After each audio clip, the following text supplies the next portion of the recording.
Hey guys, welcome to my channel Whale Career Updates. டிஎன்பிஎஸ்சியில் ரொம்ப popular ஆனது வந்து group 4, group 2, group 2A, group 1 அப்படி தான் நமக்கு தெரியும். ஆனால் டிஎன்பிஎஸ்சி நிறைய எக்ஸாம்ஸ் கண்டக்ட் பண்ணுறாங்க. அதில் ஒரு எக்ஸாம் ஒரு நோட்டிஃபிகேஷன் ரீசெண்டாக ரிலீஸ் ஆயிருக்கு. அதுதான் டிஎன்பிஎஸ்சி சிடிஎஸ் நான் இன்டர்வியூ போஸ்ட். இதில் சிடிஎஸ்னா என்னென்னா கம்பைன்ட் டெக்னிக்கல் சர்வீசஸ் எக்ஸாமினேஷன். இது வந்து ஒரு நான் இன்டர்வியூ போஸ்ட்டு. இந்த நோட்டிஃபிகேஷன் வந்து 25/2026 அன்னைக்கு ரிலீஸ் ஆயிருக்கு. நாம் இந்த எக்ஸாமுக்கு 27/5/26 அப்ளை பண்ணலாம். லாஸ்ட் டேட் அப்ளை பண்ணுறதுக்கு வந்து 25/6/26 அண்ட் அப்ளை பண்ணி 3 டேஸ்க்கு அப்புறமா நம்மளுக்கு கரெக்ஷன் விண்டோ ஓப்பன் ஆகும் 29/6/26 அன்னைக்கு.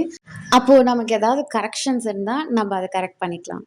இது வந்து நான் இன்டர்வியூ போஸ்ட்னால ரிட்டன் எக்ஸாமினேஷன் மட்டும்தான். நமக்கு 2 பேப்பர்ஸ் இருக்குது. ஃபஸ்ட்டு வந்து Tamil eligibility test, GS, aptitude and mental ability. இன்னொன்று வந்து சப்ஜெக்ட் ஸ்பெசிஃபிக்காக நடக்கும்.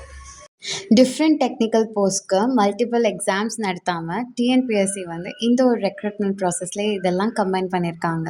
இந்த எக்ஸாமோட மினிமம் ஏஜ் லிமிட் வந்து 21 years and maximum age limit வந்து it depends on the caste and எந்த ஸ்பெசிஃபிக் போஸ்ட்டுக்கு நீங்கள் அப்ளை பண்ணுறீங்கன்றதை பொறுத்து இருக்குது. So TNPSC combined civil services examination பற்றி என்னால் முடிஞ்ச இன்ஃபர்மேஷன் நான் உங்களுக்கு ஷேர் பண்ணியிருக்கேன். இந்த இன்ஃபர்மேஷன் உங்களுக்கு பிடிச்சிருந்துச்சுன்னா லைக் பண்ணுங்கள், ஷேர் பண்ணுங்கள், சப்ஸ்கிரைப் பண்ணுங்கள். அண்ட் ஏதாவது உங்கள் குவைரிஸ் எக்ஸாம் பற்றி இருந்துச்சுன்னா கமெண்ட் பண்ணுங்கள். நம்ம சேர்ந்து கற்றுக்கலாம். அண்ட் நெக்ஸ்ட் வீடியோவில் மீட் பண்ணலாம். பாய்.